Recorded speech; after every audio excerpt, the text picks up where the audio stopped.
Hey everybody, please bear with me. I've never done a presentation quite like this before. But yeah, I'll get started. So my name is Julie Smith and I did my project over media's impact on adolescent suicidal ideation. So kind of just to start how I'll be going over my presentation. So I'll go over the introduction, my research questions, previous research, actually those are flipped, so my bad. And then methodologies, theories, and the conclusion that I came in my research. So when the show 13 Reasons Why aired, many people questioned the show and the media's relationship with suicide because there was almost an immediate increase in adolescent suicide and suicide ideation. Many concluded that youth were more susceptible to media reports of suicide, including fictional stories. And it was believed then that children typically learned about suicide from television and discussions with other children, but rarely discussed suicide with adults. And these effects where vulnerable youth imitate the suicidal behavior of celebrities or other youth or fictional characters is known as copycat suicide. So this phenomenon is obviously a problem because by third grade, it is shown that children actually have a detailed understanding of suicide, and children even younger than that understand killing oneself, even if their knowledge of death is a little bit immature, which will come into play later on. Most people imply a causational relationship between media and suicide, but basically I decided to analyze if the media really is at fault for adolescent suicidal ideation. So for those of you that don't know, 13 Reasons Why is an American teen drama series developed for Netflix by Brian Yorkey and based on the 2007 novel 13 Reasons Why by author Jay Asher. So the series basically just revolves around a high school student in the aftermath of a suicide from one of his fellow classmates. So before this classmate's death, she decided to leave like a box of cassette tapes behind, detailing the reasons why she chose to commit suicide, and laying out all of the people who had something to do with that. So some previous research, we have Sally Dunlap's article, which addresses the problem of young people being susceptible to suicidal behavior as a result from hearing about suicide from other people. So for this study, she interviewed about 719 young people from ages 14 to 24, but participated in like a national survey basically, and found that 79% of suicidal information actually came from friends and family, not necessarily media. Now, a big chunk, 59%, did come from media, but it shows that majority of that actually comes initially from friends and family. So I thought that was very interesting. And let's see, now, okay, yeah, so onto our research question. So as you can see, like I said before, majority of people are arguing that there was like a causational relationship between media and suicidal ideation. But I believe that certain theories make a case that this relationship is more correlational.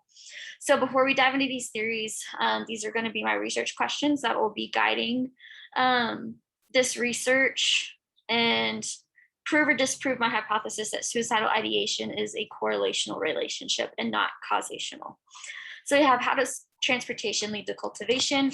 What predetermines children's vulnerability to cultivation after being transported into various media? And how did the show 13 Reasons Why contribute to the increase in suicide rates in adolescents? Onto my method. So to answer whether media and suicidal ideation's relationship is causational or correlational, I believe that a content, text, and case analysis is most appropriate for our research, with a mixture of quantitative and qualitative research. Utilizing both, we will be able to see what type of content is at play and how often, as well as how that made the individuals in question feel. Like I said, I know this research is kind of extensive, but it is crucial to proving our hypothesis because how often the content is used will help determine if transportation, one of our theoretical perspectives, is at play in these situations.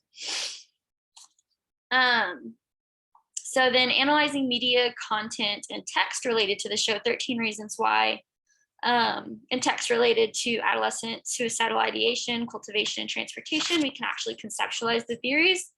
And then applying that to specific case studies, we can show how these impact, reality and connect and apply the readings to each other, helping us answer our research questions. So onto our theoretical framework. So the study will utilize the theoretical framework of cultivation and transportation theories, so cultivation is a communication and sociological framework that claims long-term exposure to certain media content and can shape how audience perceives the world and conduct themselves in life. And so the idea from cultivation theory is basically that, media holds a lot of power. So to kind of describe transportation theory, it is best described as the tendency of an audience to be transported into certain narratives. So once transported into a narrative, it says that individuals will share the emotions and motivations of the main character. So obviously this becomes worrisome in shows like 13 Reasons Why, because studies have found that suicidal ideation and suicidal tendencies increased when the individual related to the main character in the show. And so this is where I believe that transformation really comes into play, is when these adolescents connect and relate to this main character, Hannah. Kind of, just after doing my research, I found that I think it is just so easy to be transformed by transportation, because in almost every narrative, we as individuals can connect to it on our own in some way. And so I think it is a very powerful tool in cultivation theory.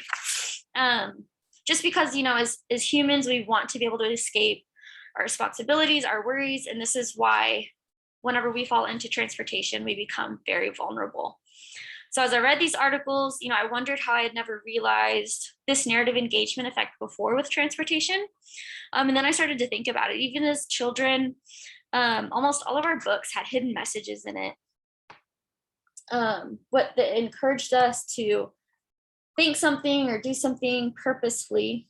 And because of the format of these narratives, we kept wanting to read these books and books similar. And this is, exactly what narrative engagement is in transportation. So it's literally affected us since our childhood all the way up into our adult lives, into Netflix shows.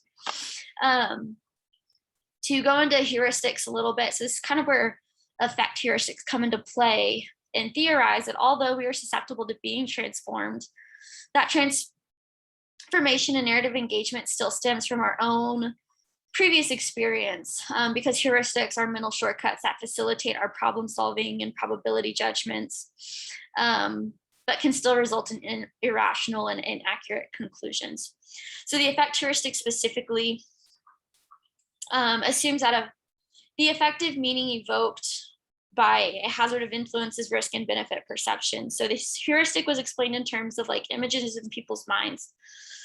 So images are marked with certain emotions we associate with that image, and then we store these images in our effect pool, and they're easy for fast access whenever we need them later. So whenever we're in fast, high stress situations, we rely on our previous feelings and emotions of other situations to tell us how to feel in the present situation that's going on, which I'll go into a little bit later in the conclusion about how this specifically affects adolescents.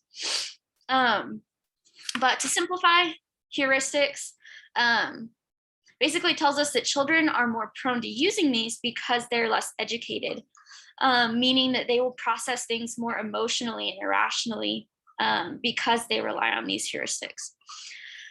I mentioned all of this because it helps prove the hypothesis that by showing the content alone doesn't lead to suicidal ideation. It all goes back to, previous exposure of these adolescents. So it's not necessarily the content in the show alone that I believe causes suicidal ideation. And that is why in this, whole research, I argue that media and suicide is a correlational relationship and not a causational relationship.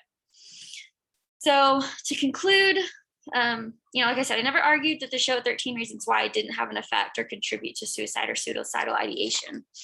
But after reviewing these theoretical perspectives, and I apologize that I didn't have more time to go into further detail with these, but basically with transportation and cultivation theories, we conceive that this relationship is correlational, meaning that the media can contribute to the outcome, but doesn't necessarily guarantee it. So basically it's saying just because you watch the show 13 Reasons Why doesn't mean you're going to want to commit suicide. So that is how I kind of came to this conclusion. So thank y'all for listening.